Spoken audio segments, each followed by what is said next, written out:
It is January 31st. It is a very rainy day. It may even snow tomorrow, from my lips to God's ears. And with that being said, let's do a January wrap up.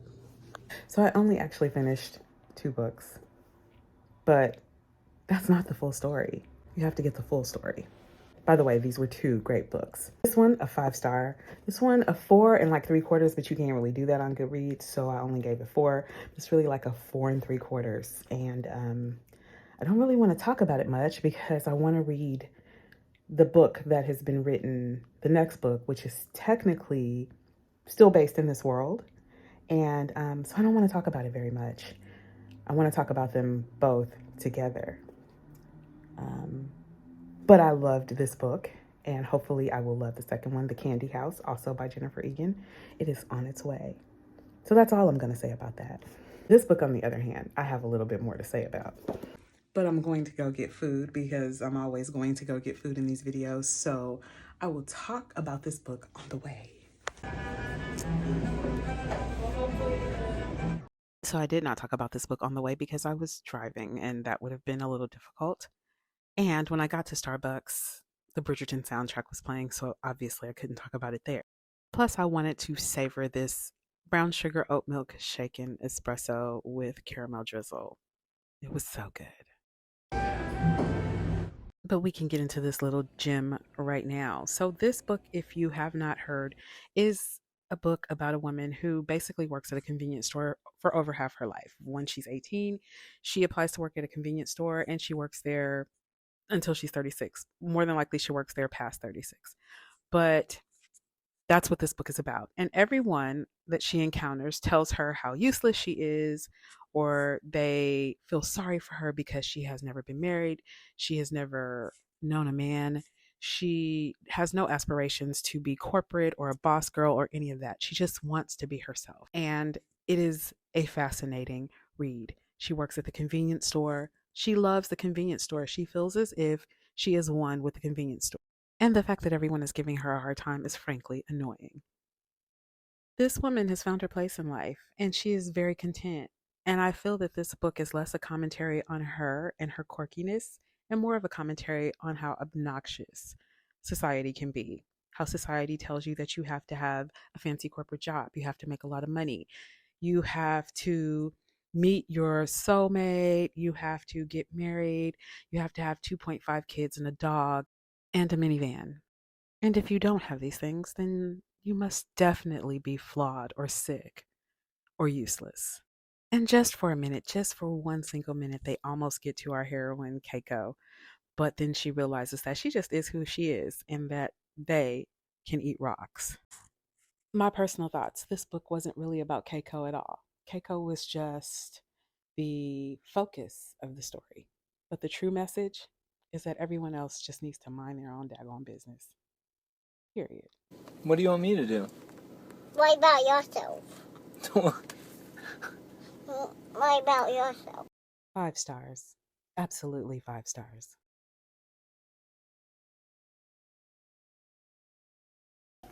I want to tell you why I DNF'd this book, but my dog has decided that it's time to go out right now. And if you can hear her, then you know she is really clowning. Really? Really? Because you about to die, huh?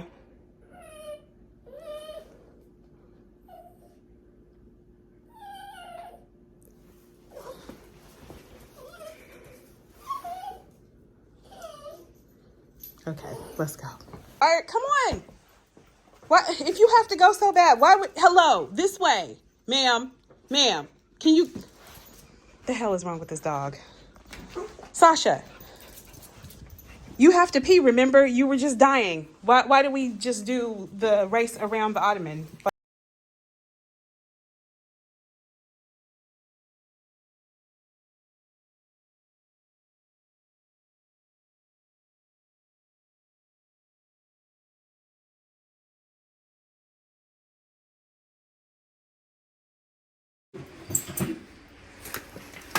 Let me put your leash on. Don't pee.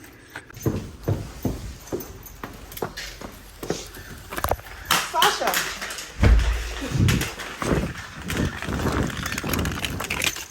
Jesus.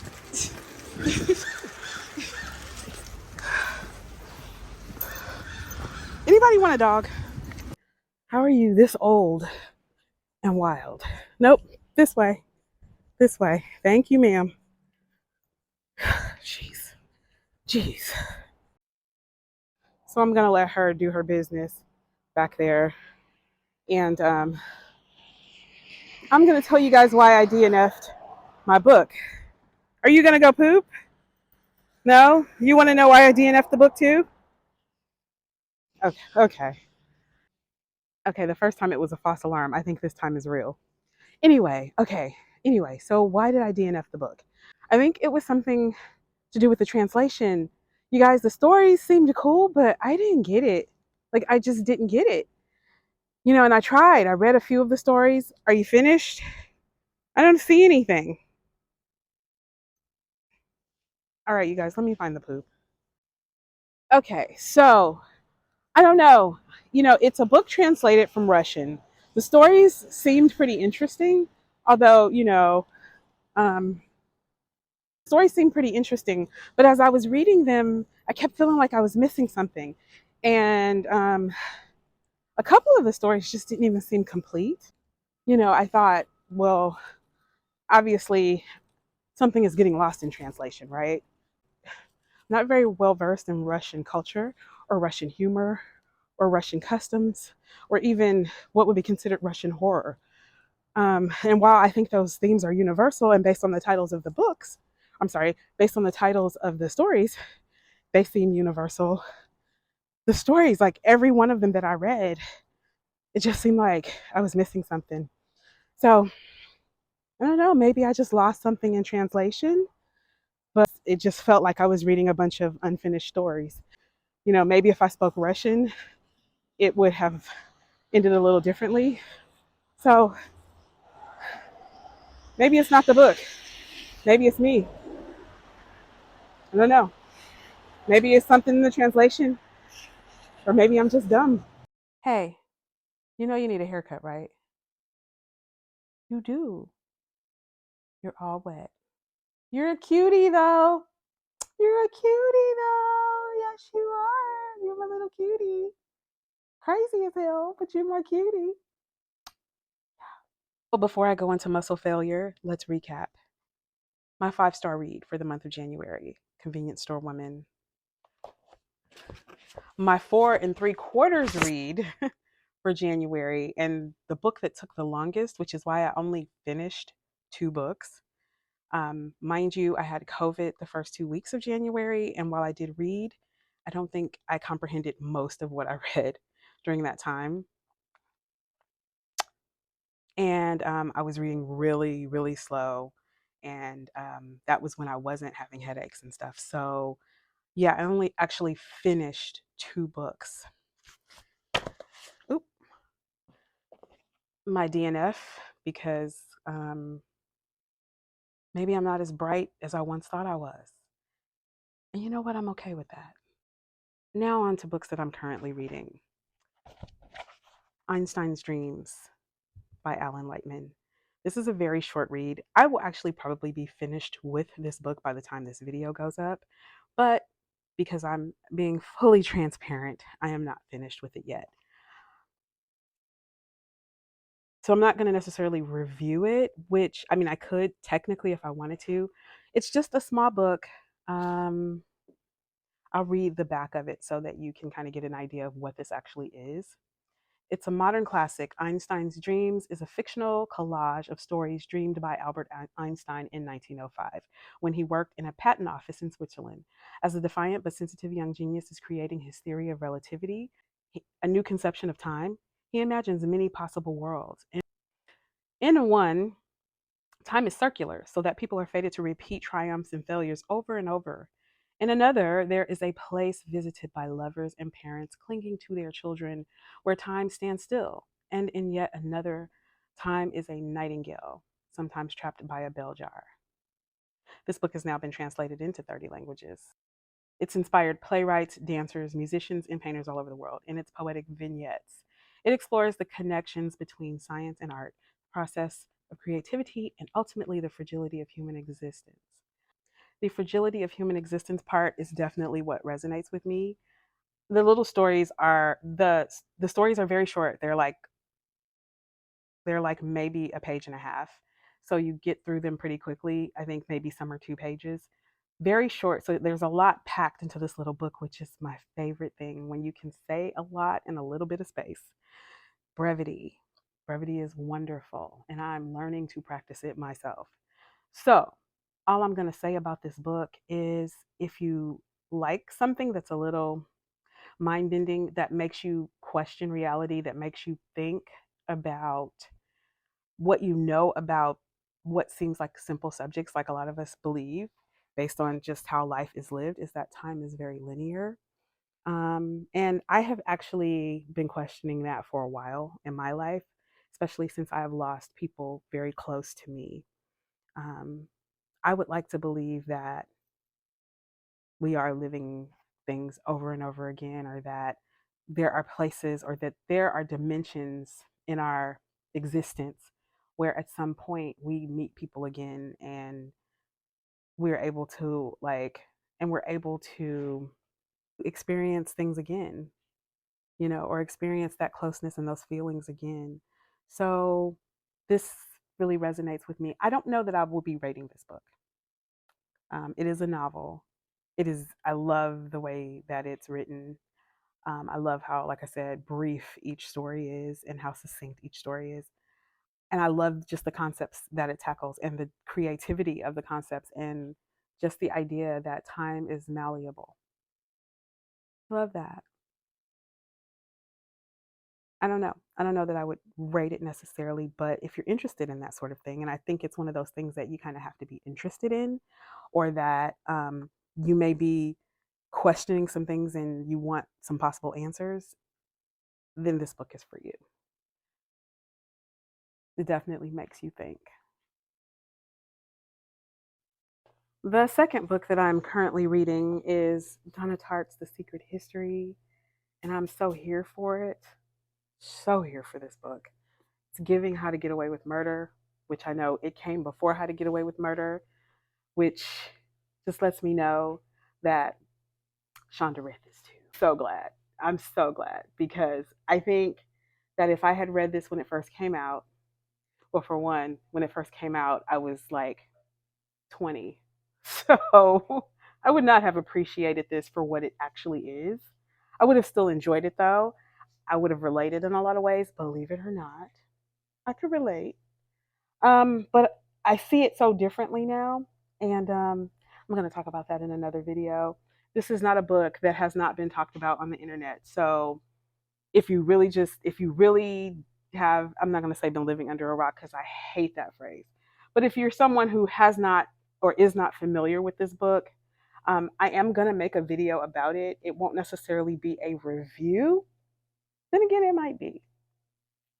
I don't know. We'll see. But it's definitely going to touch on some of the things that this book made me feel. And I want to talk about the parallels between this and How to Get Away with Murder because I find it fascinating.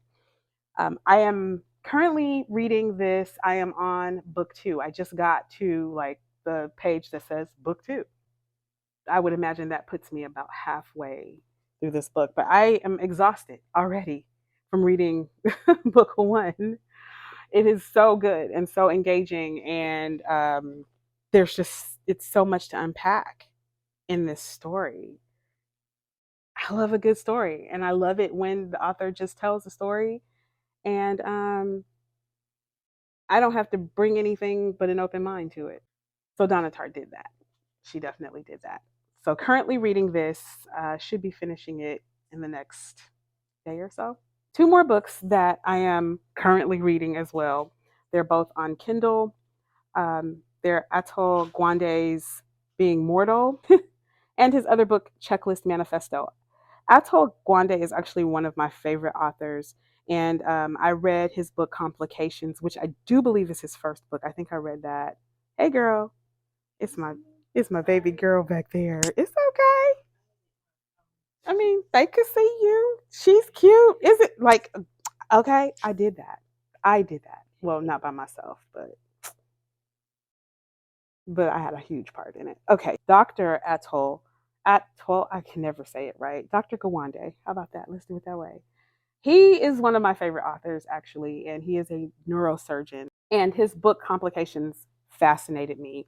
So I've been reading Checklist Manifesto for a while because I know that I know that this book has nuggets of wisdom, and it's like a self-help book, but it's not necessarily sold as a self-help book. I don't think. I'm pretty sure it isn't. But to me, it's if I can actually just sit down and read the doggone thing. I just have a hard time reading on my phone or on Kindle because of the backlighting, and I've dimmed the light or whatever. I just don't have the physical copy. And I think if I had the physical copy, I would be done. Or if I listened to it on Audible, I would be done already. But I've been actually reading the Checklist Manifesto on and off for a while. And I just need to get it done at this point. I'm just playing. That one I'll get done. I just started Being Mortal, and I started it because the other night, while I was putting my desk together, which I don't know if I showed you guys or not, but yeah, I put a new desk in my room, and I was putting the desk together, and I was watching YouTube videos, and Frontline comes on YouTube, and they had Dr. Gawande's like a documentary about being mortal, about that whole concept and the book and everything. It's not a new book by any stretch of the imagination, but and I don't even know how long ago they filmed that documentary, but it's about dying and how we treat dying and how doctors talk to you about dying and how sometimes we take really extraordinary measures to keep people alive and the quality of life is just trash. It forces you to examine whether it's best to just let the person go with dignity and peacefully, or is it really more important to suffer through staying alive, even if you know that even if the person stays alive, chances are they won't thrive, you know, or you're just prolonging their death and making it even more horrible. So it was a fascinating documentary, and I expect nothing less of Dr. Gawande because that's just how he writes and that's just how human his stories are. So I started that one too. So I have those two books that I am currently reading. I'm going to finish The Secret History, and then this I could probably finish in like the next hour. I just have to get into the reading mindset. So that brings us to what I'm still currently reading. The two books that I finished um, in January and the one that I DNF'd. Yeah, I see people like reading like 8 books, 11 books. That'll probably never be me for a month because I am very easily distracted. I will go down a rabbit hole in a heartbeat and I won't surface from it for 2 weeks. So for me, I may only read a book in a month or I may read 5. It just depends. And I'm not forcing myself to read quantity. I'm forcing myself to read with quality, and I want to understand what I read and I want to know that it's worth my time. So, you know, there are times when you just want to read and read and read and read, especially if you don't have much to do. But I do other things, I have other things to do. And sometimes I read a book and I don't read anything else after I read that book because I want to let it marinate. So it honestly just depends on my mood. It honestly just depends on what I'm doing at the time. And it honestly just depends on how easy the books are to read. One interesting thing that happened with a visit from the Goon Squad, it started off really good and it was going. And then when I got to like the last 60 pages of the book, it just like said, it like stopped and slowed down. And I was like, wait a minute. And that last few pages, that was a slog to get through. I ain't gonna lie. That's part of the reason why I rated it 4 3/4 stars. And I realized that I tend to rate books pretty high, but I also tend to kind of pick books um, that I know I'll like, if that makes sense. I don't know. And I do read, like I will read the first few pages of a book. Sometimes I'll read a whole chapter of a book before I decide that I want to commit to it too, if I'm not sure. So, and some books just pull you in. Oh, and another book that I am actually currently reading, but that I actually did start this month, but I actually put it down on purpose was Project Hail Mary. One, I don't think I could have read Project Hail Mary and A Visit from the Goon Squad at the same time. And I did start them at the same time. So there was that. And two, I actually want to continue to savor the experience of Project Hail Mary. So I put it down on purpose. I probably could have finished it. I probably could have like pushed through and rushed it, but I don't want to do that. I have also been annotating that book. So um, more than likely, I won't finish that one until next month either. So, what do I have planned for next month? Now, I have planned that for when I want to finish the books that I've started this month that I didn't finish. So, Einstein's Dreams will probably be finished this month. This will probably just end up being a January read because I'll probably finish this, like I said, in the next hour. And this one will probably, you know, we'll see. I have about 200 pages left. I am reading this very slowly on purpose. So who knows? Checklist Manifesto and Being Mortal, that kind of depends because I find that I've been reading that one at night. And I could probably finish it pretty quickly. The whole book itself is 200 pages, so I could probably finish it pretty quickly. I've been reading that and Checklist Manifesto at night, so we'll see how that goes. But they're basically part of they are basically part of my February TBR, which I guess I could make a separate video about, and maybe I will, because I do have a couple other books as well that I'm trying to maybe fit into February. One of them I know is The Candy House, which I have ordered, which is also why I haven't talked about A Visit from the Goon Squad in any depth because I'm going to talk about them both together. And another book that I ordered. I cannot think of the name of the book right now, but it's a Bret Easton Ellis book. And I'm reading it because it has Easter eggs from A Secret History. But I'll talk about that in the TBR video. I think I'll just do a separate video for that and leave this one here. So, hope you enjoyed it. And I know that my videos can seem a little disjointed. They can be a little all over the place. I do kind of film them a little bit vlog style. I try to, you know, I try to not just sit here and talk to the camera because I feel like that could be a little bit boring. So, like, I took you with me on the walk and, I pop in here or there or whatever, pop little footage here and there or whatever, just to keep it all interesting because you guys can choose to watch a lot of booktubers, and I understand that it's not fun if it's not entertaining. So I'll try to entertain you a little bit. Anyway, that's it. I'm going to go. Like this video if you like this video. Subscribe if you like these videos, you want to see more. If you have any questions, feel free to ask and leave me a comment and tell me what you think about my choices. Have you read any of the books that I read? How did you feel about them? Blah, blah, blah. All right. On to the next video. I am going to go now. All right. So I'll see you in the next video. Love you. Bye.